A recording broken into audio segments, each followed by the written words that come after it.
All right. What the heck is up, guys? How you doing? How is everyone? Good to see you. And welcome to BlackBerry News, where everything is connected. And all the viewers are smarter than the average bear. We got Victory Gin checking in from Twitter. Well, thanks, Victory Gin, for showing how it's done. If you're watching on Twitter, you know the deal.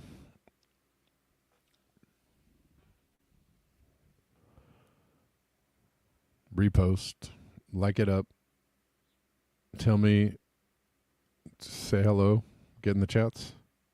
Rockfinners, hello. How you doing? I see people are watching on Rockfin. Go ahead and send me a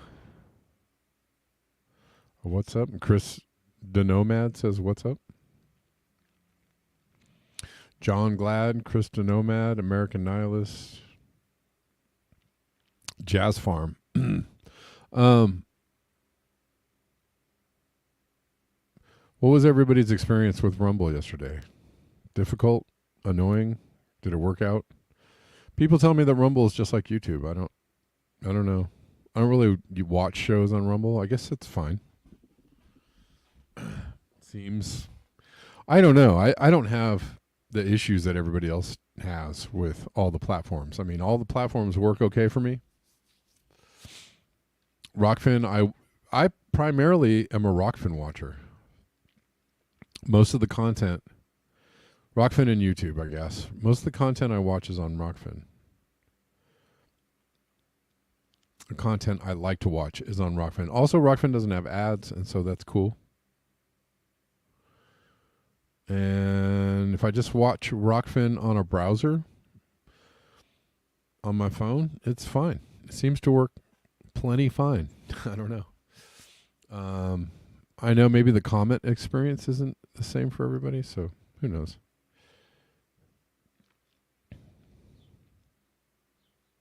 But hope you all are well.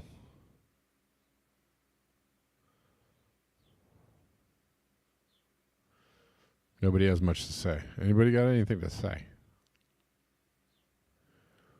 Well, then I guess I'm doing all the talking here. Or are you guys trying to watch several things at once? I don't know. Everybody, it's like every time I live stream, there's like 6 other people live streaming, so maybe that's it too. It's hot as hell, Jazz Farm. Yeah, I think we're getting spared the big bad heat in Southern California because we have the marine layer. It was actually chilly this morning. Like so chilly I had to put a sweater on.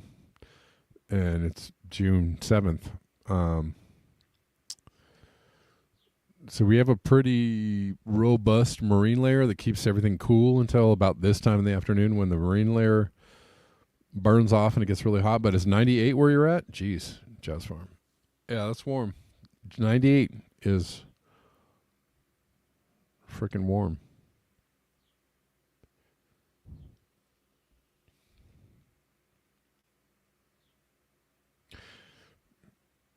Anybody watch the GameStop video today? The Roaring Kitty? Does anybody care?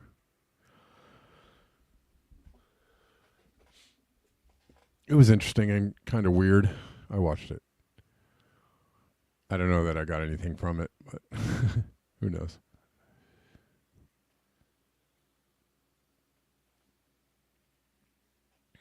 Jazz Farm says, supposed to blow out of here tonight, just stifling compared to the high 70s. Oh, people were complaining about the sound yesterday on the Brain Fallout show. As soon as I went back and watched the replay, I realized immediately my mic wasn't on, that I was just doing the show through the computer audio, so I sounded, far away and kind of tinny. Anyways, Bella, I can see you. Going south. June 7th is our independence from Sweden. Yeah.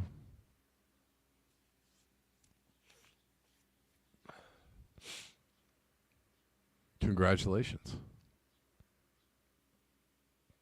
I see you, Bella.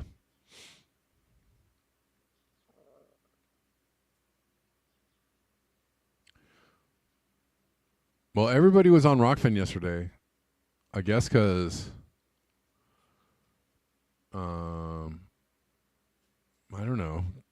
don't know. Everybody decided to come over to Rockfin yesterday because I wasn't on YouTube.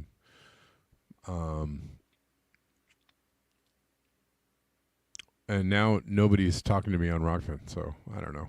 I don't know what's going on with Rockfin. Whatevs. Listen, if you're watching the video, wherever you're watching the video, just like it up and repost it or share it or let people know the show is at 4 p.m. every day, Monday through Friday at least.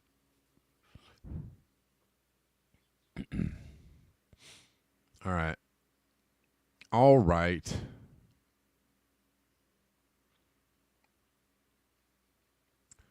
What if we go? What have we got? Let's start with this from Jeff Berardelli.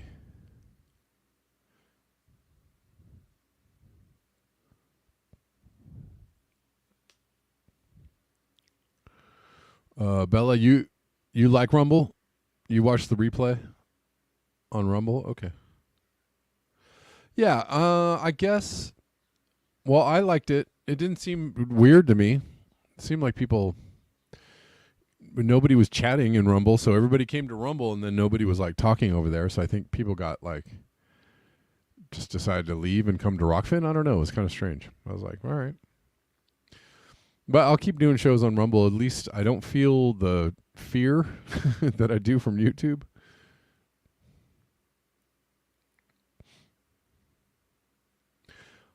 Jeff Berardelli. I'm a big fan of standard deviations. They tell us how rare an event is given historical record. The tropical and subtropical Atlantic is now +3 deviations from the mean, which is a lot of deviations. As the bell curve shows, it should be extremely rare in our historical climate. Not anymore. Excuse me. That one snuck up on me.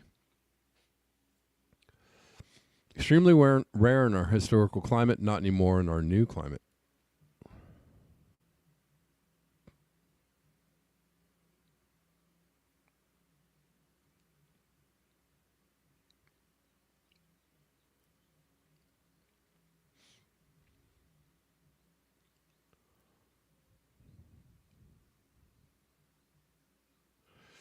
Bella said they censored Kevin Barnett or Barrett. Kevin, is it Barrett or Barnett? I never remember his name. Kevin Barrett.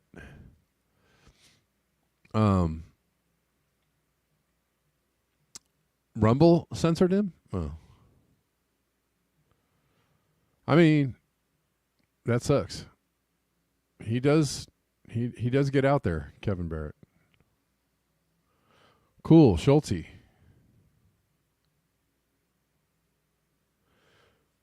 Nice. Glad to hear you're recovering and you're out of the hospital.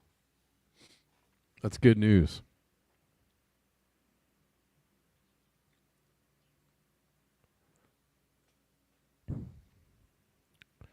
Yeah.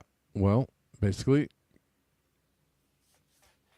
the tropical and subtropical Atlantic is very warm. It's the upshot of what he's trying to show you there. Oh, he got what? From Rumble? He got censored from Rumble for being pro-Hamas? Oh, well, that doesn't make me feel very good because, you know, I was just ready to do a show on Rumble and go in on Israel. Those lying sack of shits. Sorry for my language. No, but they are big fat liars. And they have a whole bunch of water carriers apparently in the U.S. that are big fat liars for them too. So there's that.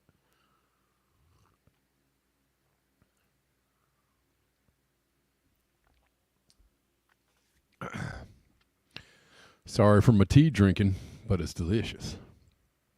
It's delicious. From AccuWeather, damaging storms and tornadoes hit parts of at least 3 states, including a Washington, D.C. suburb Wednesday. Washington, D.C. suburb, killing at least one person and injuring others. This is in... So this is kind of unprecedented, don't you think?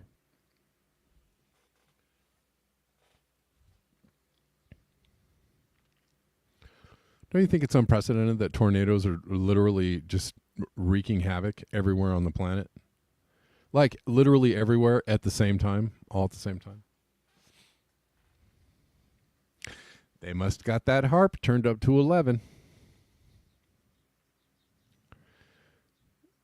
I'm kidding, of course. This is in Livonia, Michigan, Darnestown, Maryland, Gaithersburg, Maryland.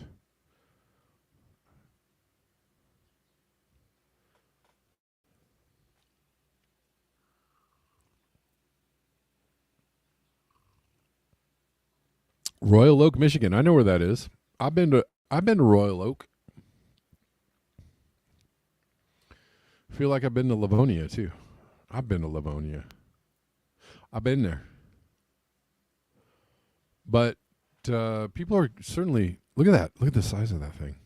That is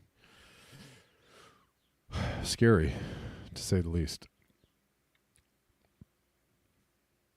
Are people taking notice of all the tornadoes hitting pretty much everything all the time? Anybody taking notice of that? Anybody in the independent media taking notice, other than weather watchers and people who are keeping a close eye on the climate? Anybody else? What about mainstream media? Mainstream media? Anybody in mainstream media? Are they taking notice?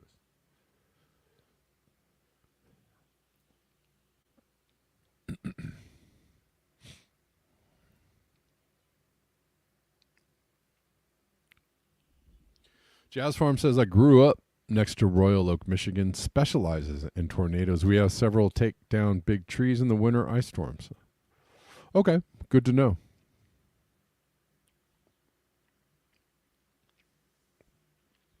It's good to know, though. I feel like we've gotten, more than the regular helping of tornadoes this year, and they seem to be really destructive. Is it just me, or is anybody else noticing this? I don't know. Major hail in Turek County, Poland.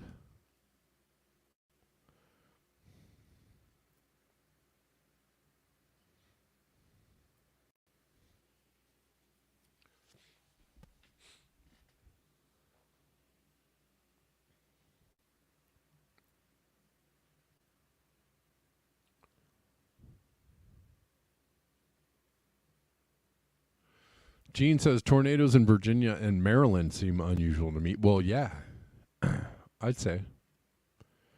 Never heard of Maryland being a big tornado alley at all, or Virginia. But maybe I'm wrong.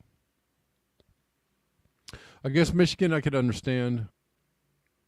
Iowa, Kansas, Oklahoma, Texas, for sure.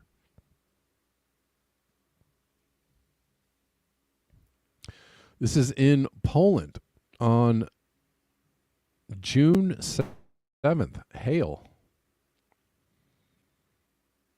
Also, another strange phenomenon that seems to be happening a lot this year is these massive hail dumps in what should be warmer weather. And it seems to be happening everywhere.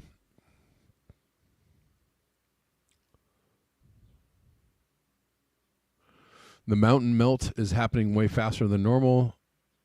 in the Rockies, so more evaporation. Okay. Okay.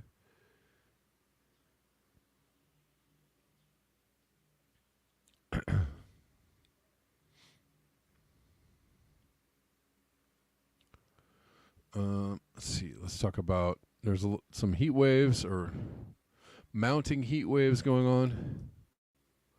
Obviously, people are feeling it in the U.S. in the western states. Hail dump in Oslo as well. Okay.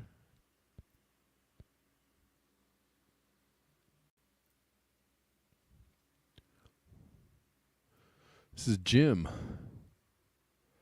The upcoming heat wave in northern China may break records.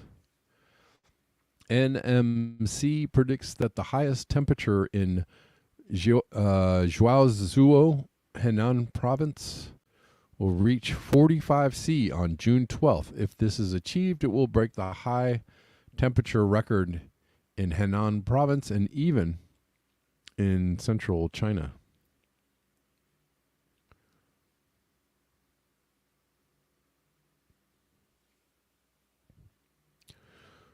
(45°C), awful hot any time of the year. The Dominican Republic got their weather whack-a-mole. I feel like they've gotten it a couple times this year. Same with Puerto Rico. Anybody see the lightning strike that killed a couple people on a Puerto Rican beach? I meant to grab that. I was gonna. I don't know. It's kind of morbid to watch. I don't know that anybody wants to watch it. But there is video from a Puerto Rican beach. Some people were standing on the beach and just got zapped, and that's all she wrote. This is Yanico, Santiago Province, Dominican Republic, yesterday.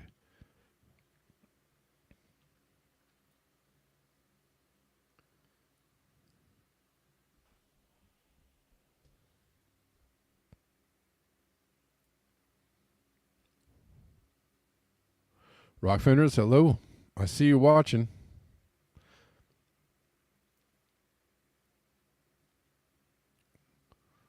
Send us a hello. Send us an hello, would you?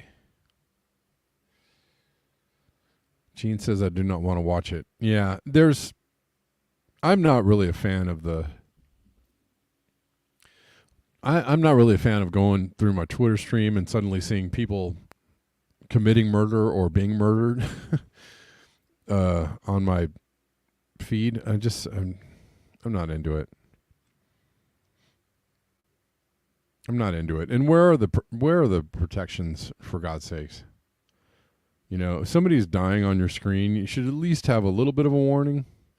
You know, they do it on Instagram,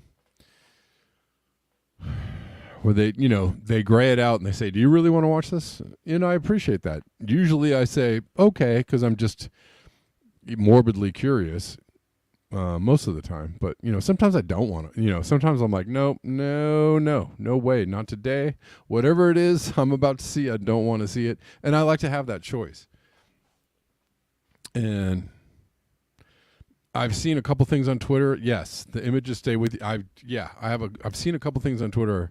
I just can never get out of my mind, and I'm really not happy about that. About being forced, all of a sudden having something forced on me to look at. And just Twitter, can you do better, please?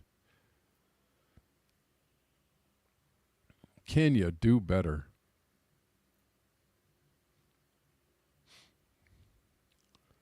This is Kalimantan, the Indonesian portion of the island of Borneo.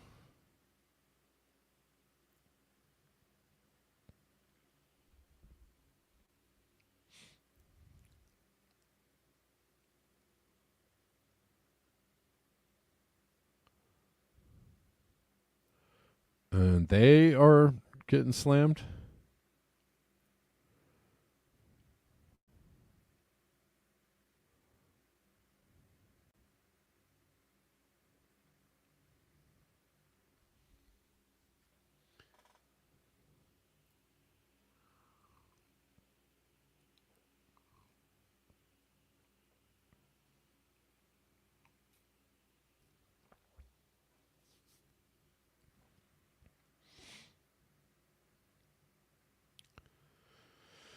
All right.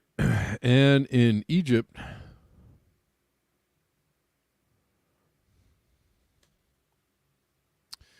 I saw a couple of posts regarding this. One was a little bit.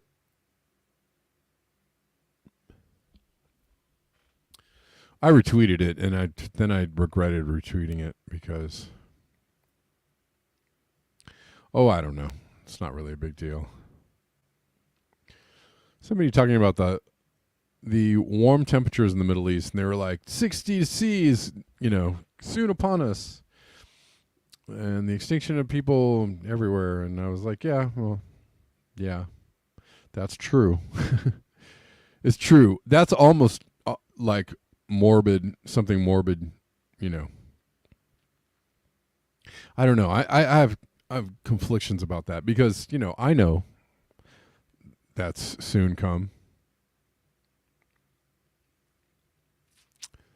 I don't know. I waffle on whether that is alarmist or just,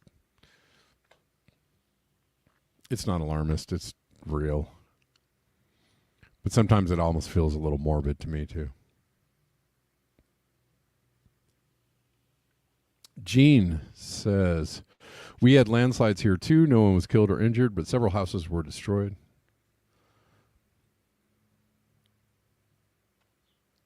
Anyways, this is Egypt has just set a new all-time record high temperature with 50.9 C, 123.6. Golly. And this is not a feels like. This is not a feels like, as far as I know. They usually try to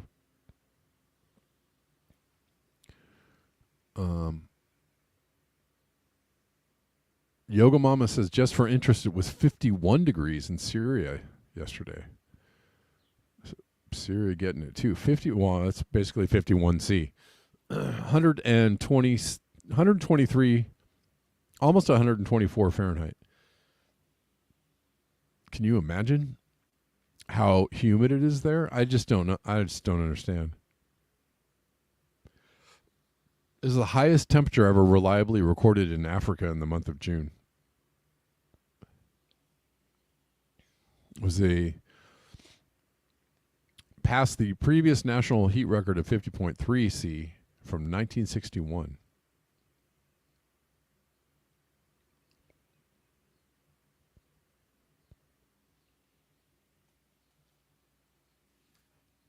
Someone asks, if it's already above 50 C in June, then I think it will reach 70 C in August. Oh, wow. Okay.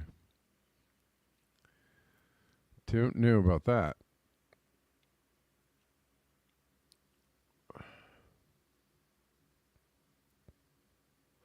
Scott Andrews says, when the grid eventually fails, the hospitals will be overwhelmed. Yep. And how well will the hospitals be functioning at that time? Probably not much. Man. All right.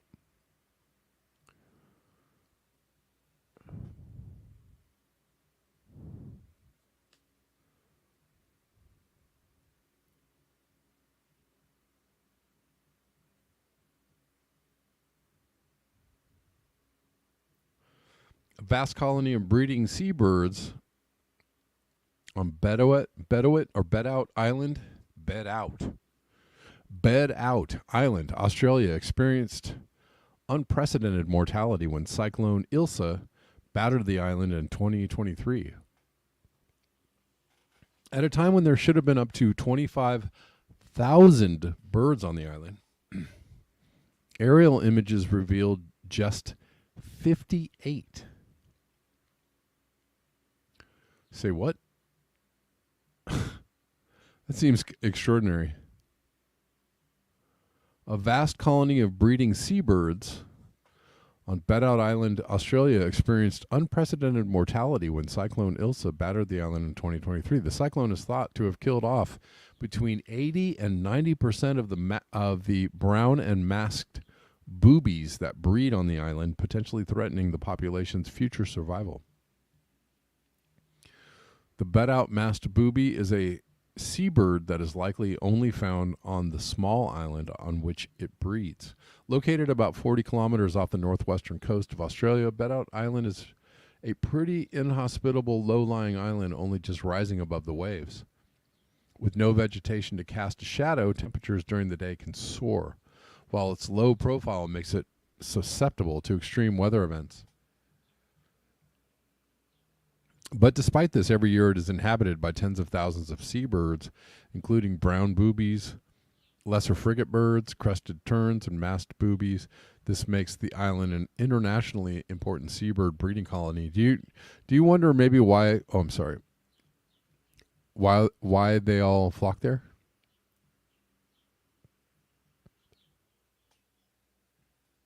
Anybody? I have a. I'm just guessing myself, but I imagine it's because ain't nobody else there, right? Especially humans. They're like, that place is a spot because there's no. There's none of those crazy hairless apes around.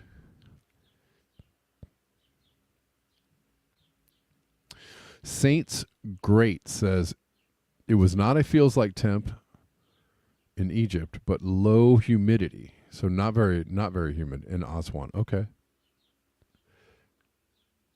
I guess that's good because if the humidity was high, then that would be fairly unbearable.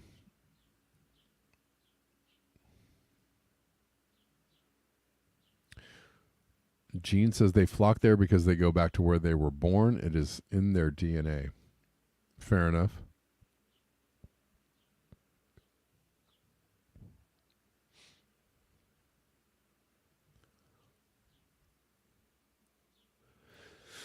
Anyways, in 2023, the island was in the path of Cyclone Ilsa. The Category 5 storm was one of the largest ever to hit Australia, with the winds of at least 218 kilometers per hour recorded as it battered Bed-Out Island before making landfall in Western Australia. The cyclone hit in April, which is a reasonably peak time when lots of seabirds were nesting, said Dr. Alex Bond, the principal curator of birds at the Natural History Museum. In the wake of the storm, Alex and his colleagues asked the Bureau of Meteorology to conduct an aerial survey of the island 4 days after the cyclone hit. At a time where there should have been up to 25,000 birds on the island, aerial images revealed just 85. In the face of such extreme weather, it was plausible that the birds might simply have flown off, sure, and dispersed out to sea in other islands.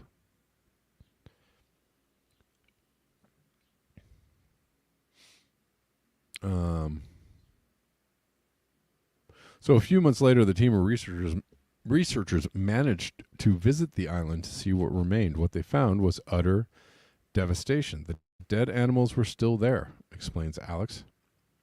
We were able to do counts of the bodies, and we estimated that basically all the brown boobies and practically all the masked boobies had been killed by Cyclone Ilsa. The mortality that we've seen is unprecedented. They think that this one storm, killed up to 90% of all the nesting seabirds, leaving perhaps as few as 40 of the bed-out masked boobies remaining. When the birds are not a separate species, while the birds are not a separate species, they are genetically distinct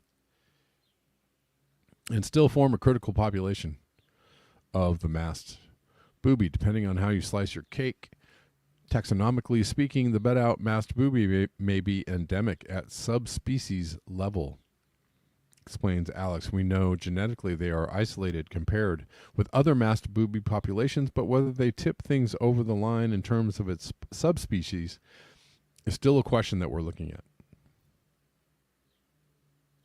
Seabirds are typically very long-lived but slow breeding, usually producing just 1 or 2 eggs per pair per year. But by and large, the fact that a cyclone hit the colony is not the aspect of this that worries Alex. The important thing to remember is that these birds have evolved in areas with cyclones. explains Alex. That's not the issue here. The problem is twofold. Number one was just the intensity of the storm. This was the strongest cyclone to hit Australia, and we're going to see more of that as one of the consequences of the global climate breakdown. The other issue is the recovery time. Effectively, as these storms become more intense and more frequent, as is predicted to occur under a scenario in which the planet continues to warm, the birds will not have the time to recover their numbers before the next major cyclone hits. While the impacts of increasing plastics on seabirds have gained more attention over the past decade, the impact of the climate crisis on these species through extreme weather events, such as cyclones, is less well studied.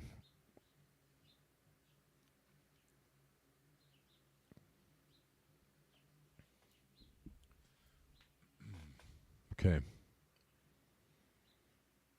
Yeah, I don't know what is up with that. That ad, I don't get it. I don't get it at all.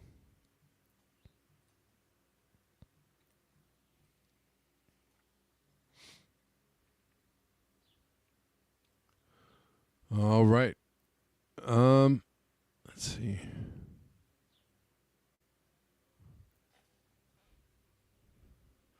Let's look at how phosphorus availability in a warmer climate may slow forest growth. I wasn't looking at the ad. Somebody in the chat was looking at the ad and made me do it. They made me notice it. What's up, Rockfinners? How you doing, Osama? Thanks for dropping in the chats.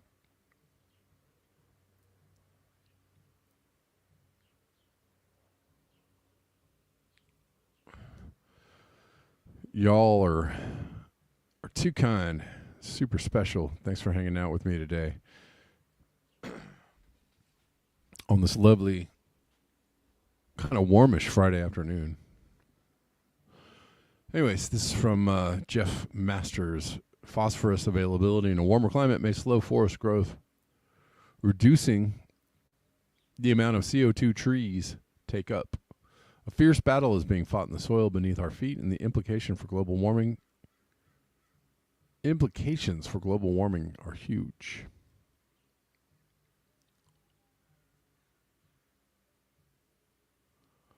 Let's look at this for a moment. As humanity continues to burn fossil fuels, the delicate balance of life on Earth is changing. That's true of trees, many of which are growing faster as a result of increased carbon dioxide concentrations in our atmosphere, but not all trees are responding in this way. In particular, eucalyptus, Australia's iconic forest trees, haven't benefited from the increase in CO2 as they were expected to.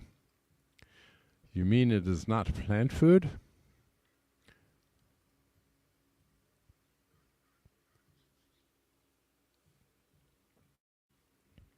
Yes, Jazz Farm, peak phosphorus is upon our door, isn't it? Are we already at peak phosphorus? Are we on the decline? What say you? I mean, some people think peak oil already happened.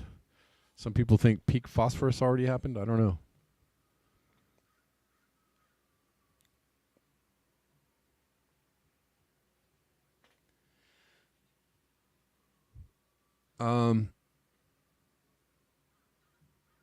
Why haven't they benefited from the increase in CO2?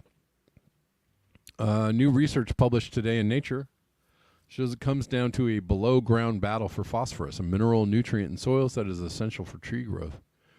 The results suggest in some parts of the world increased CO2 means tiny bugs in the soil hold on to their phosphorus, making less available for trees. This is alarming news because according to current projections, global forest growth is meant to limit damage from global warming by the uptake of CO2. Study used data from a Western Sydney University experiment known as eucalyptus free air CO2 enrichment, or EucFace.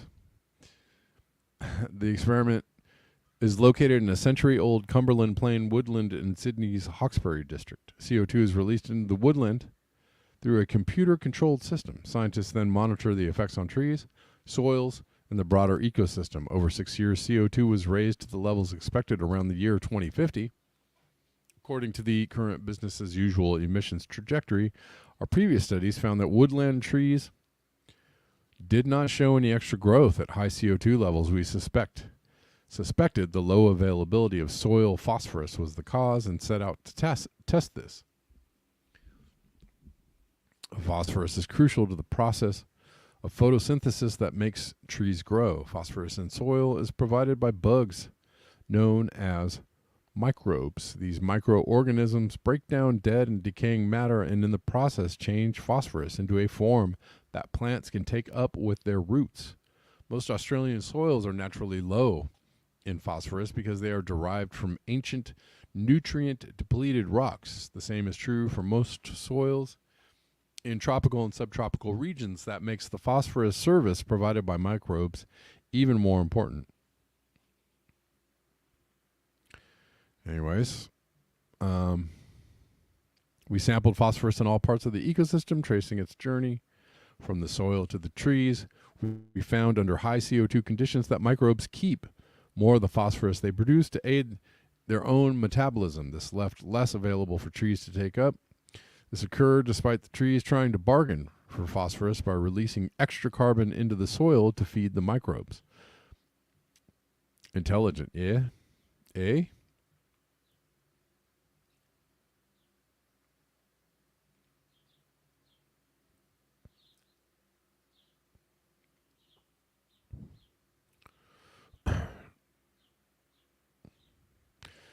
Peak phosphorus, oh, well, Jazz Farm explained it.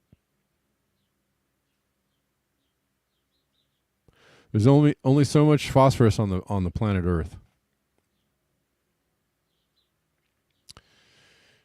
You know? And we're using it up hand over fist. Yes, somebody mentioned Ukraine.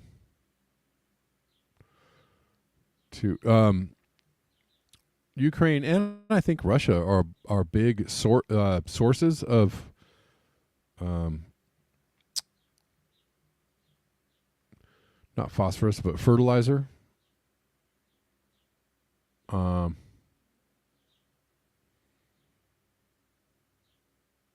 Which I don't think is necessarily just phosphorus, but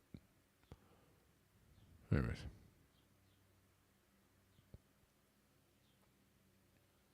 Okay.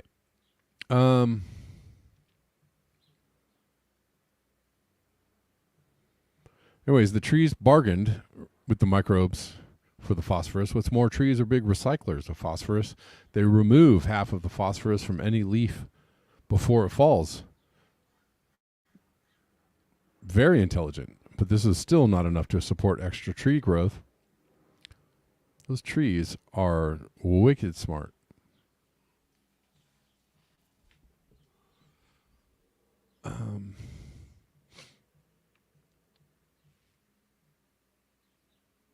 Anyways, why this matters. Our study is the first to show how the phosphorus cycle is affected by high CO2, and in particular the role of soil microbes. The results are important to predicting soil phosphorus availability and plant productivity in woodlands and forests.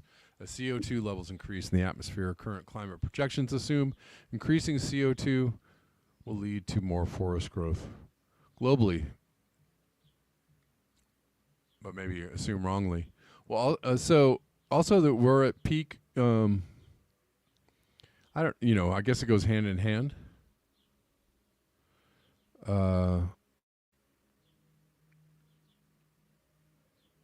We're at peak topsoil. So we farmed a lot of the nutrients out of the soil by over farming and trying to just we bludgeon farmland with all kinds of chemicals and fertilizers and whatnot, and we overuse the farmland to the point where the soil can no longer provide the services needed to grow the food. the soil becomes barren, and that is the topsoil, and we are reaching or have already reached peak topsoil. There are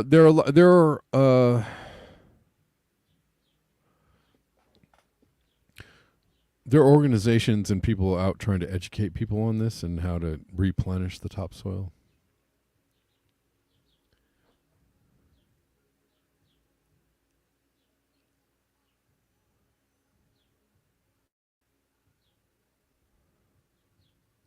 Yes, the issue too is that while the industrial complex focuses on NPK, it does little to nothing for micronutrients, so the food we grow is dropping drastically in nutrition. Yes. Right.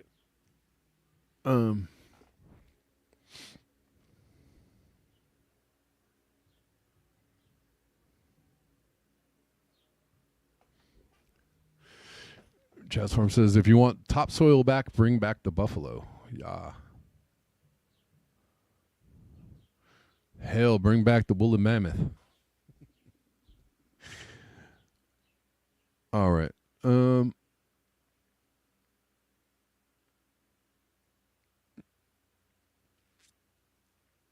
right. So, at this time, want to let you know if you enjoyed this show. If you really like this show coming at you for free 99 every single day, Monday through Friday, and you want to support the show with a financial donation, well, I'm here to tell you, God dang it, that's a great idea. And I sure do appreciate the people that do support this show. If you want to do that, there's a bunch of links in the description box of like the Rockfin or the YouTube. There's the Venmos, the PayPals, the coffees, and all that kind of stuff. And yes, I really do appreciate your support. Oceanic Estate. All right, man. Thank you. Whenever you can, and I'll let you know if I got it. All right. People on Rockfin. People love Rockfin. Laura Baza. Thanks, Laura. Laura says, we love you, Kevin. Thank you for covering news others won't. Well, thank you. That's what I'm trying to do. I'm trying to fill a void. Because I don't think, I mean, yeah, some people cover this stuff, but I don't know.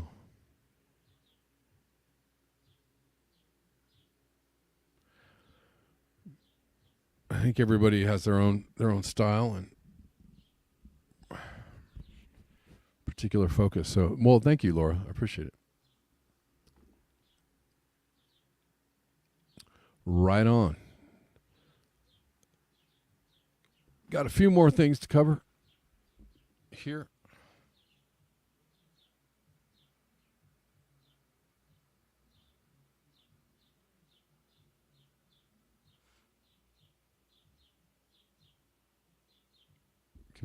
Give me 1 second, y'all. Give me 1 second, y'all.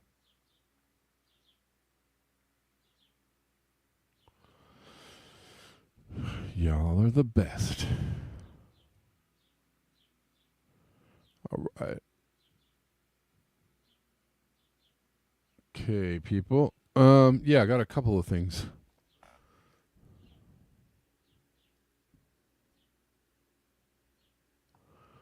Bring back the dire wolves, says Bella.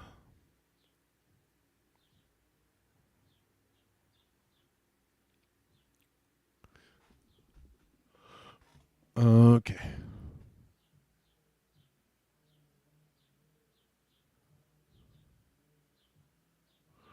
Oceanic Estate says, one thing to strongly caution against is the Marxist urge to hurt people for being people. Yeah. Yeah. I feel you on that. And I agree with you. Oh, thanks, Jazz Farm.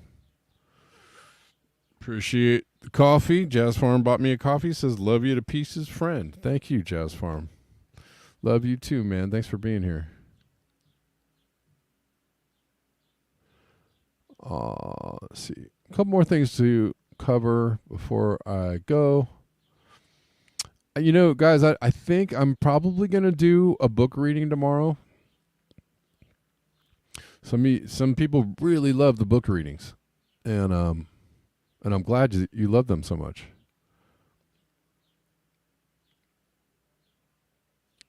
Is Guy McPherson afraid to speak about nuclear? I feel like he does. Or has he stopped? I don't know. I feel like he does talk about nuclear, or the eventual meltdown of 400 plus nuclear facilities around the world when the economy collapses. You like the book reading, Gene? Yeah. I think I'm going to do one tomorrow at 4. So there's a outside chance that I might not, but I probably will be here at 4 tomorrow. So please, guys, put it in your calendar. Make a mental note. I'll probably see you here for a reading of the Ministry for the Future, and we'll try and get through that book so we can get on to some other ones. I think we're making some progress, though. Okay, Brianna Joy Gray. Y'all knew Brianna Joy Gray from The Hill Rising has been like an anchor on the show for quite a while. Has been fired. Why? Because she rolled her eyes at this woman who was speaking of, all the torturing of Israeli women by Hamas. And I think that, this is obviously somebody who doesn't support Brianna Joy Gray. I think Brianna was expressing her dislike for like propaganda, basically, is what she sees this as. And so I don't know how you see it. I'm not trying to tell you how you're supposed to see it. I have some pretty strong feelings about it, which I'm not going to actually get super into. I'm just letting you know she was fired for this interaction on the Hill, and you judge it how you like. Thank you. Me too. And I really hope that you specifically will believe women when they say that they got hurt. All right. Thanks for joining. Stick around. More Rising coming up next. Thank you. Me too. And I really hope that you specifically will believe women when they say that they got hurt. All right. Thanks for. I think she was rolling her eyes at believe women.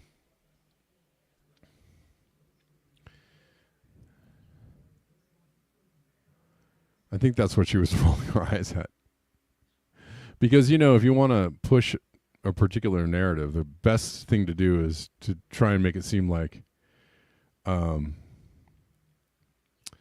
yeah, Gene, that's what I agree with you. I'm not going to say too much about this because I feel like I feel a little anger welling up around this subject right now. And I don't want to go like full on blast right now, but yeah, I feel like the whole story, whatever it is that they're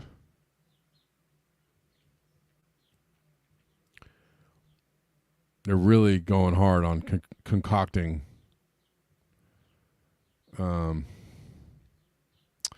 this narrative so that we are the victimhood is strong with these folks. And, and people are being fired for not going along with this. That's how real this is, or unreal this is. Believe men says going south. I don't know why that's funny, but it just was.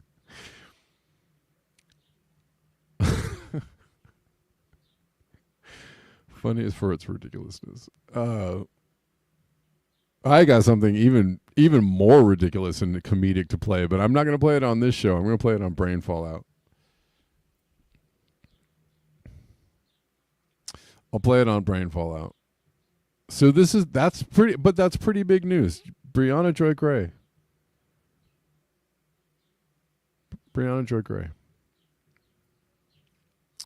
Who I feel like is,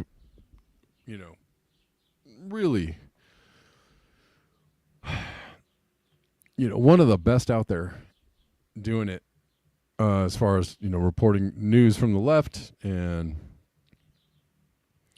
bringing people the truth. If you recall, Katie Halper was also fired from the Hill. So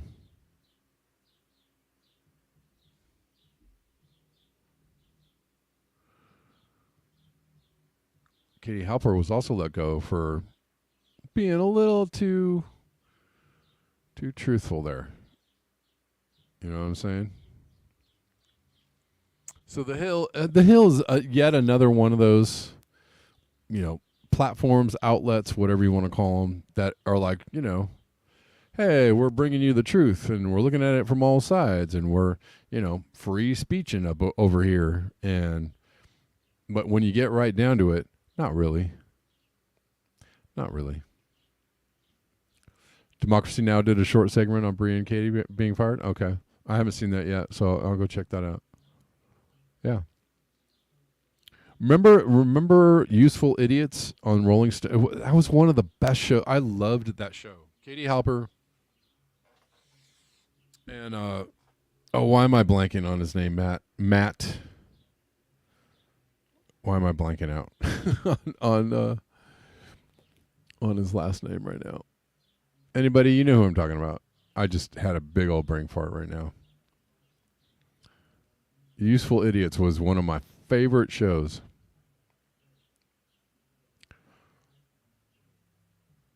And they were let go.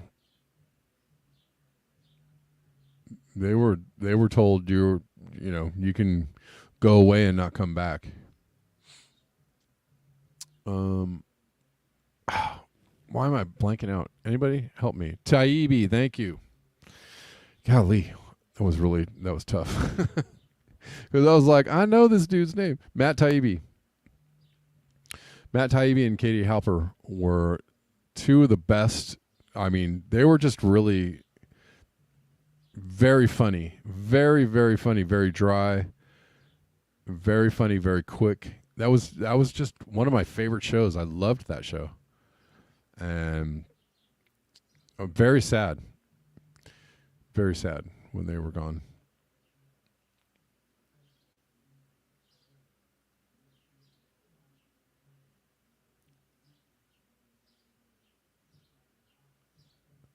Yeah, my apologies to Matt Taibbi. I love his work. I have a hard time with the memory stick and the old noggin. It gets a little bit rusty this time of the afternoon when I've switched from coffee to tea. Are you guys good in the chats? Everybody good? There's no fisticuffs? All right, guys. Everybody be nice to everybody. Everybody here is love. It's love. Love in these chats. It's love in these streets. I know we all have opinions. We all have opinions, but let's, it's really not worth the grief, you know what I'm saying? Taibbi, yes. I so miss that show. I won't go on about it anymore, but that one brought a little tear. I was like, what? No, don't take it away. You're not having fun, Bella? I'm sorry, man. I'm sorry. People be cool. Be nice. Be nice.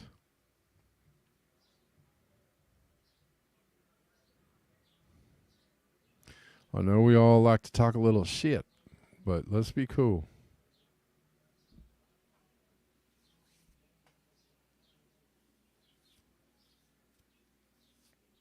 Let's be cool.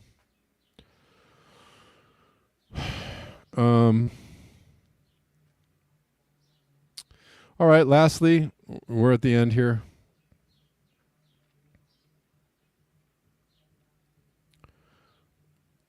Bella, you're like the inner circle man. You can't go. So you're on the council of elders. You can't go. So that's a no can do for me.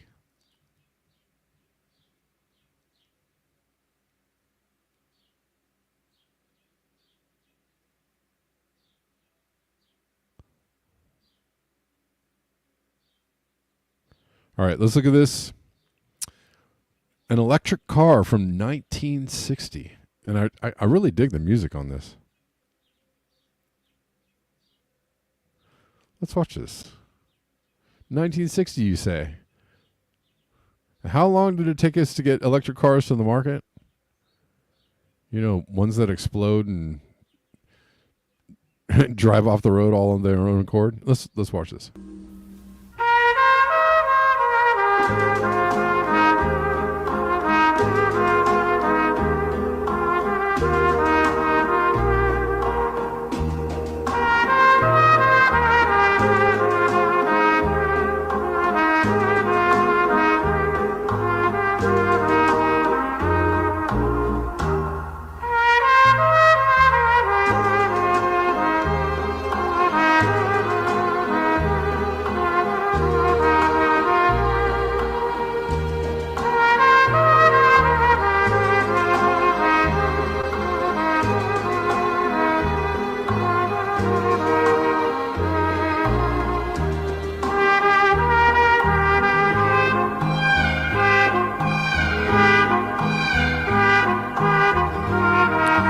We could have had electric cars in 1960 and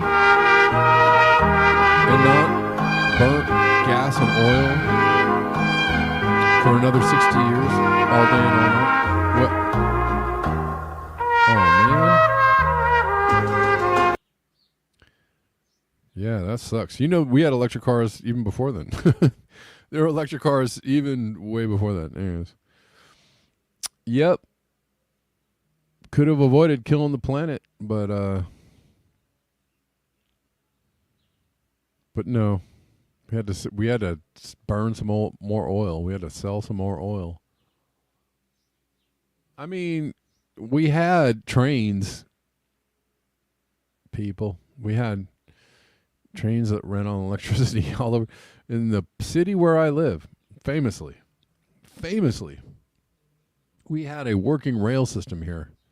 Trolley cars, trolley system, all over Los Angeles. But you know, in the town where I lived, we had plenty of cheap transportation and they tore all the trains out, tore all the tracks out, built all the freeways. Said we need more cars and more gas burning. That is a well-known story of how the earth was destroyed by stupidity and greed.